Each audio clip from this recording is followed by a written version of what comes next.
The most common miter angle is 45 degrees, and this can be set with the head of a combination square.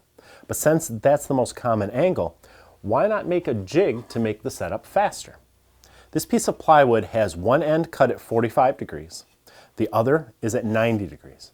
There's a groove running through each side, and it will fit my miter bar snugly.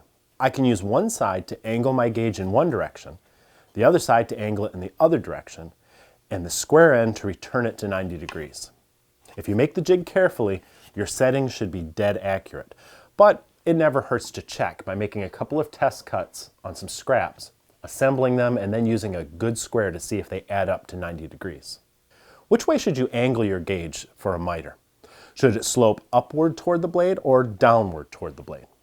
You can cut a miter in either direction, but an upward slope limits the capacity of your cut.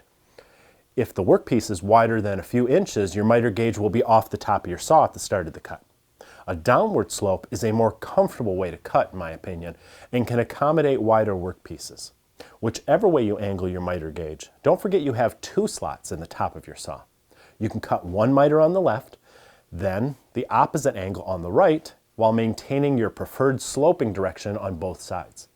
However, I don't recommend jumping back and forth.